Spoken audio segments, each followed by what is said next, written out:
You've witnessed this before. Perhaps silently, perhaps as a victim. Any setting, a party, a meeting, a chance encounter, and someone walks in. They're not handsome, they're not rich, they're not famous, but within minutes, all attention gravitates toward them. They laugh at what they say. They imitate their gestures. They approach without realizing it. This someone doesn't always say much.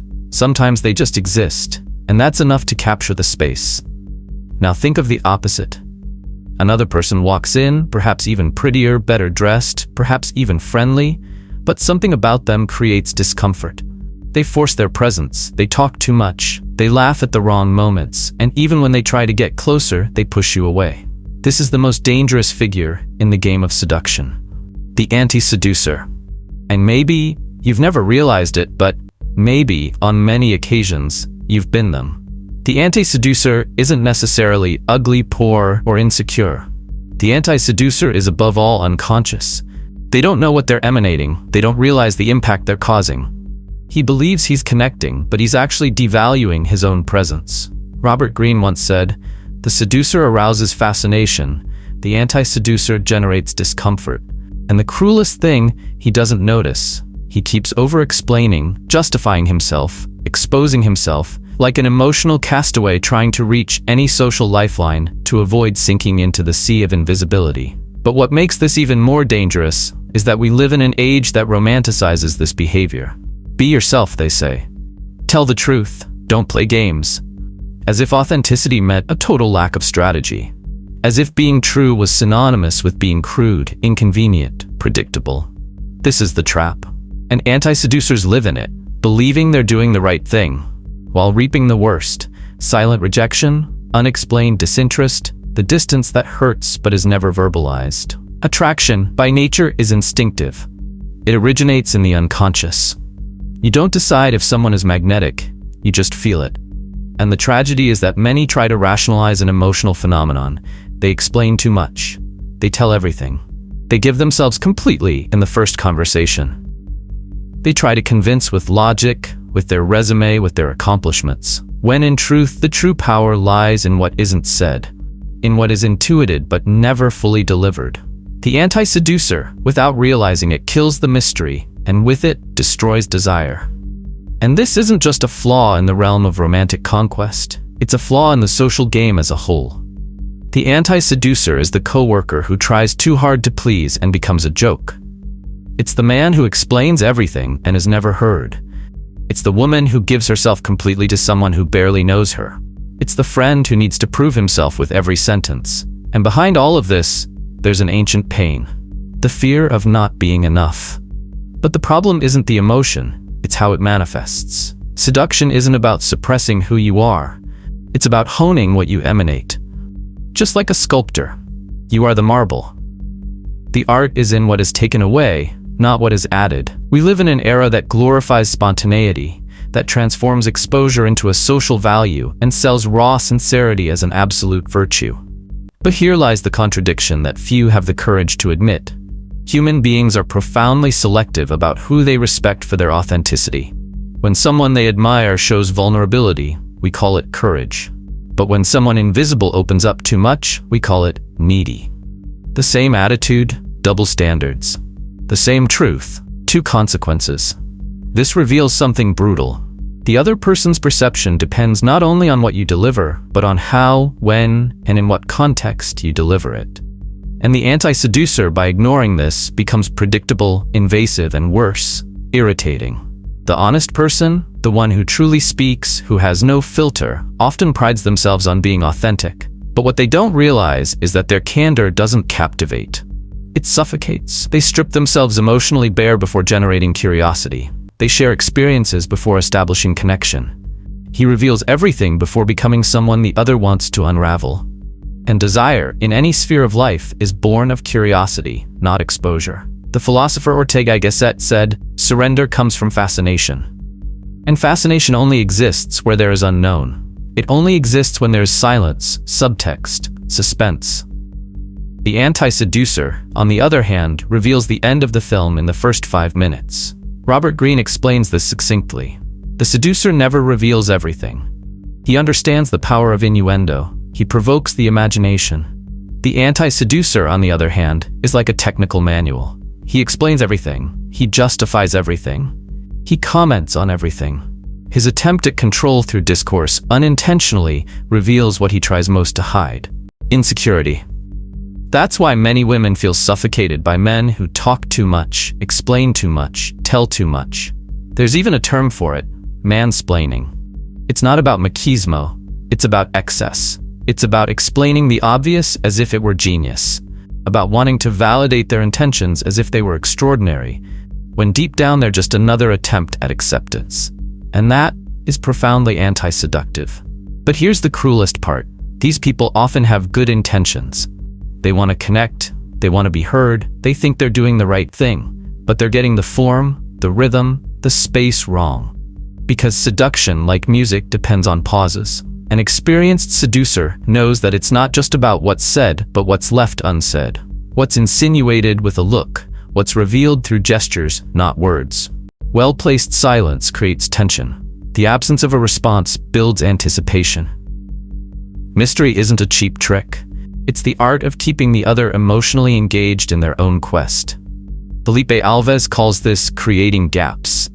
Not to manipulate, but to enhance.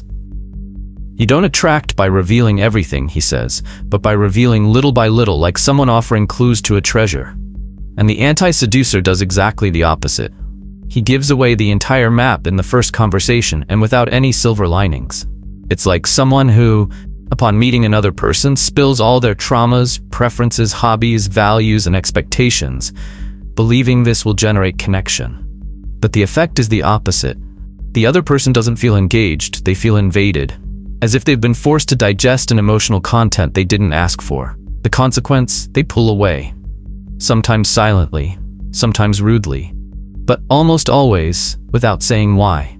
And it hurts, because the anti-seducer doesn't understand what they did wrong. They ask themselves, but I was honest, I was truthful. Yes, I was, but it wasn't strategic. And in the game of attraction, truth without strategy is like an arrow without a bow. It has no direction, no impact. Seduction requires rhythm, it requires timing, it requires knowing what to keep quiet, when to speak, and how to pace yourself to become unforgettable, not just available. Neil Strauss, in his book The Game, says that the greatest seducers he knew weren't the most handsome, the richest, or the funniest. They were the most enigmatic.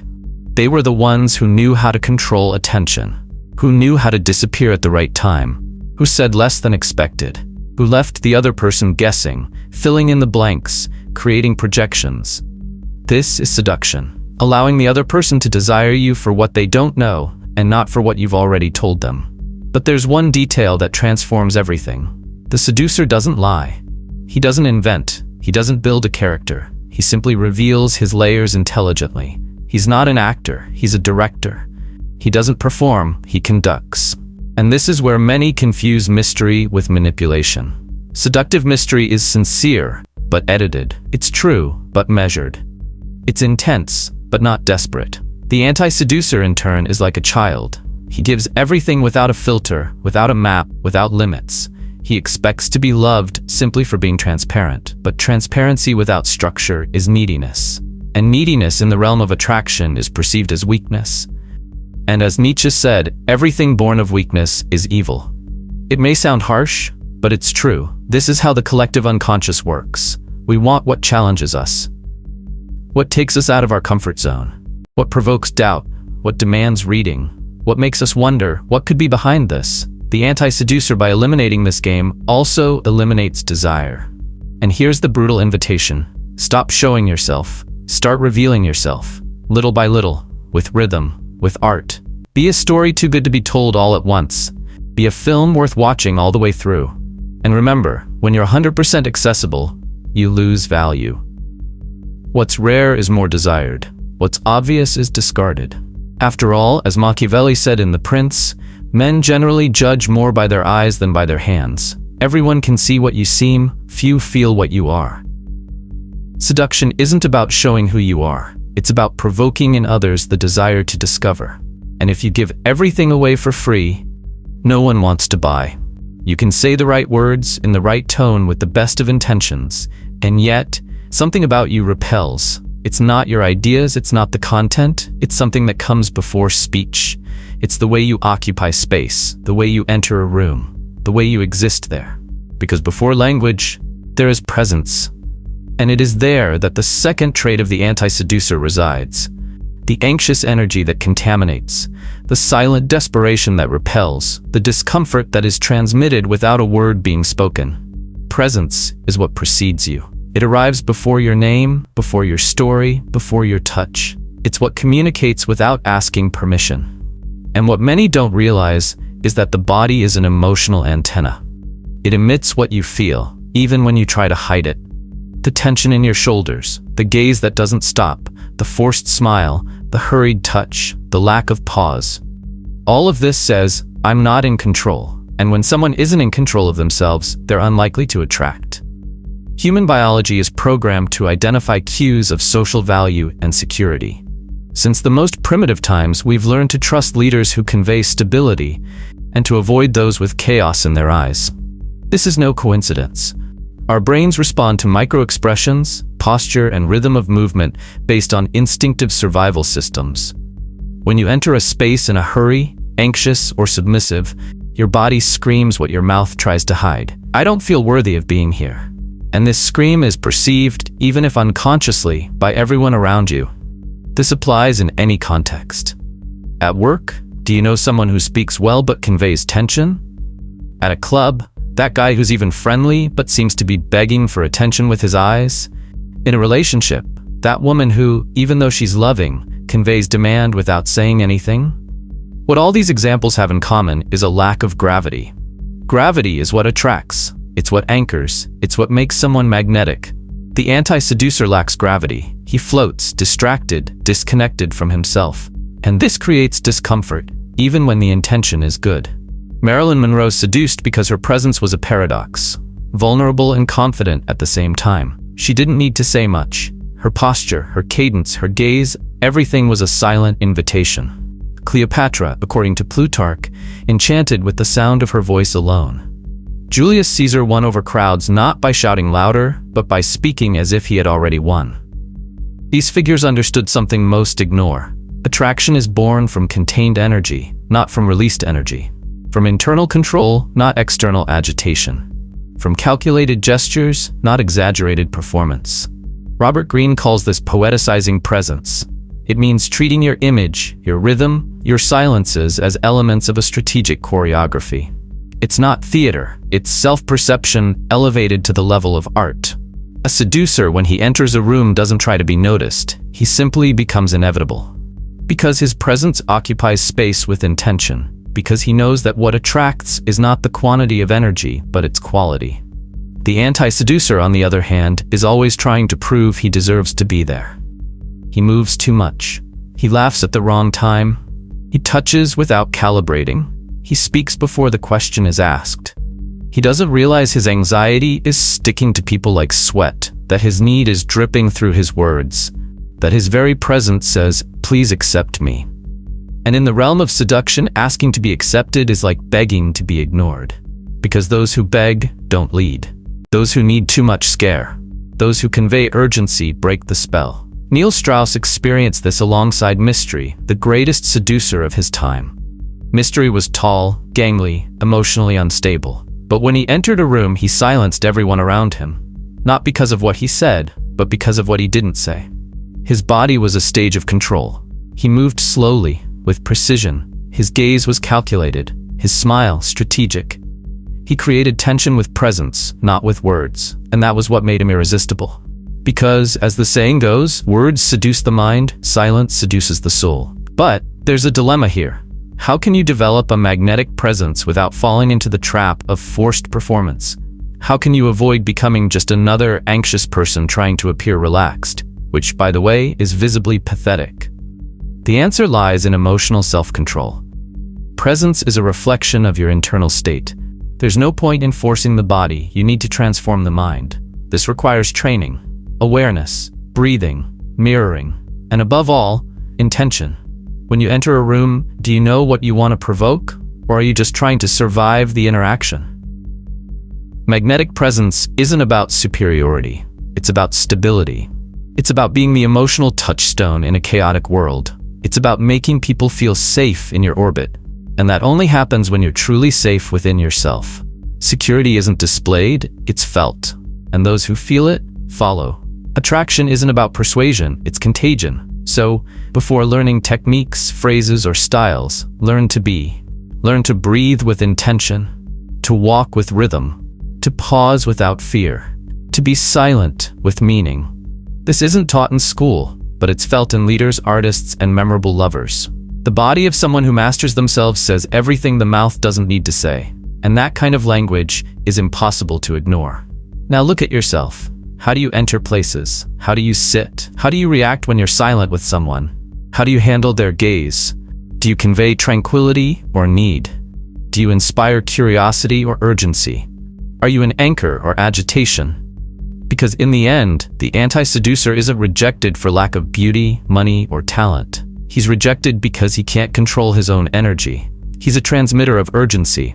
And in the game of seduction, urgency is proof that you're not valuable enough to be calmly desired.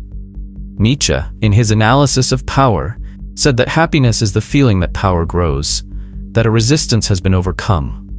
This means that true seduction isn't about being accepted, but about being pursued, about being discovered, about being dominated by those who desire, not those who beg. This only happens when your presence provokes movement in the other, not defensiveness. And this is the final reflection of this chapter. If your energy enters a room and nothing changes, then it isn't magnetic, it's neutral. And neutral in the game of seduction is the same as invisible. You can be interesting, you can be magnetic, you can even have a good presence. But if you're always there, available, predictable, the same, you begin to devalue yourself. And this is the third trait of the anti-seducer: overexposure, the disappearance of mystery, the transformation of the individual into a generic product. And the problem is that this modern trap is not only accepted, it's encouraged. We live in an age where visibility is confused with relevance, where it's believed that being present all the time is synonymous with value. But here's the brutal truth. Overexposure doesn't just kill desire, it turns the desirable into disposable, because what is seen too much is felt too little. What is always available is quickly forgotten. And in the realm of seduction, familiarity kills fascination. It's that simple. Robert Greene, in the 48 Laws of Power, already warned about this. Law 16, use absence to increase respect and honor. A concept as simple as it is ignored. Human beings value what they can't have all the time. They desire what slips away. They fix their gaze on what withdraws. And this is one of the great powers of mystery. It transforms absence into presence, because what is absent occupies the mind. And the modern anti-seducer, hyper-connected, hyper-exposed, hyper-predictable, loses this essential weapon without even realizing it. Beyoncé understood this. At the height of her visibility, she disappeared. She vanished from social media, from interviews, from constant exposure, and she returned years later with an album no one expected. A country album. The result? Renewed fascination. Michael Jackson did the same. Between albums, he would disappear for 3 or 4 years. Silence made him bigger. Absence generated speculation. And speculation fed the myth. Because in the end, as Oscar Wilde said, the only thing worse than being talked about is not being talked about. And strategic absence ensures that they talk, even when you say nothing. The modern anti-seducer, on the other hand, fears silence. He believes that if he doesn't post, he'll be forgotten. That if he doesn't respond quickly, he'll lose relevance. That if he's not consistent, he'll be replaced. And this reveals a deep insecurity. That his value depends on constant presence. But here's the irony. The more he appears, the less value he has. The more he explains himself, the more obvious he becomes. The more accessible he is, the less desirable he becomes. Attraction, like everything that matters, needs air. It needs a break. It needs space to grow. Relationships die, suffocated by predictability. Excitement fades when everything becomes routine. Admiration dissolves when there's no longer any surprise. This is why many relationships cool off without a fight, because they've stopped being emotional and become functional. The couple who sees each other every day, talks about everything, shares every second, and one day wakes up and wonders, where did the desire go? Want to see a classic example of this? That guy who, upon meeting a woman, texts her constantly, tells her what he's doing, asks her what she's thinking. He offers himself for everything. He becomes too accessible, too quickly. And when she loses interest, he wonders what he did wrong. The answer? He did nothing wrong. He did too much right. He gave everything before being wanted, and those who give everything before being appreciated are discarded. Seduction is rhythm. It's cadence. It's knowing when to appear and when to disappear, when to speak and when to be silent, when to be present and when to be missed. The biggest mistake of the anti-seducer isn't excessive intention. It's the lack of strategy. It's failing to understand that desire feeds on absence, doubt, and emptiness, and that predictability kills imagination. Without imagination, there's no seduction. Neil Strauss talked about this in The Game. Many of the best seducers he knew disappeared at the height of their connection, not for cheap games, but because they understood that the other person needs space to miss them, that the impact of their presence is only felt in their absence. That silence, when used well, is more powerful than any phrase, and herein lies the contradiction that must be digested. You want to be remembered, then disappear. You want to be desired, then create space. You want to be admired, don't offer yourself, offer tension. The tension of not knowing when you'll return. The tension of not understanding everything about yourself.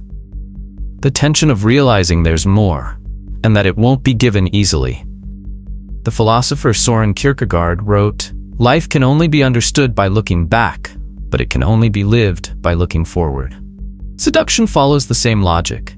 It grows stronger in the past you leave unanswered, in the enigma you plant, in the absence you construct, and at the same time, it moves in the present with elegance, with intention.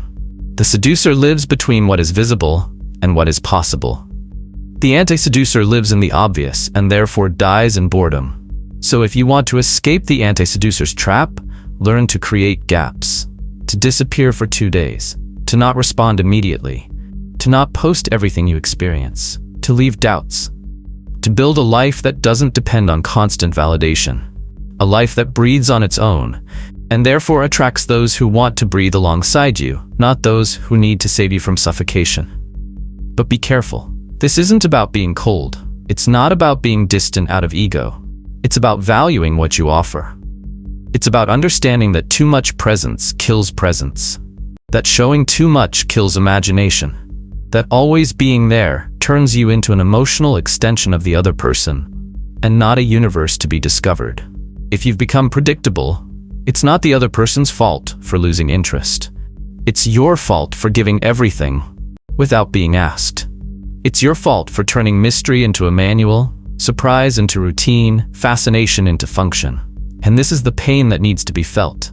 If you become an easy commodity, the market treats you like a cheap commodity.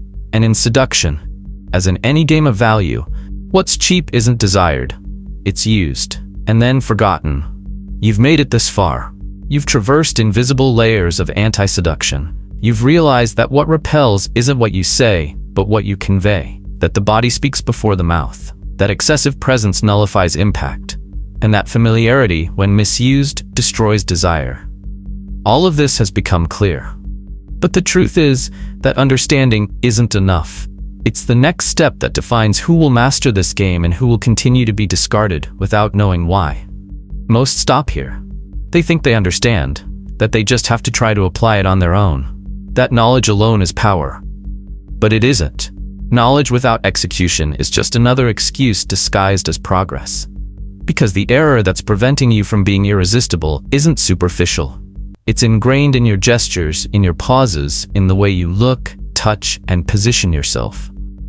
And none of this changes with willpower. It only changes with method, with structure, with a strategic system to create desire where there was previously disinterest.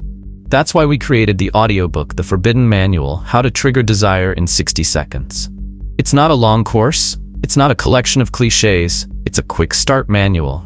A straightforward protocol for undoing, layer by layer, the anti-seducer's patterns. And in their place, installing behaviors, speech, and atmospheres that generate immediate impact. Do you talk too much? It teaches you to master silence. Does your body transmit anxiety? It shows you how to project presence. Is your energy predictable? It guides you to cultivate mystery. The method is practical, psychological, and above all, actionable. You listen, you apply, you reap the results, all in a matter of minutes. This material isn't for everyone. It's direct, dense, and strategic.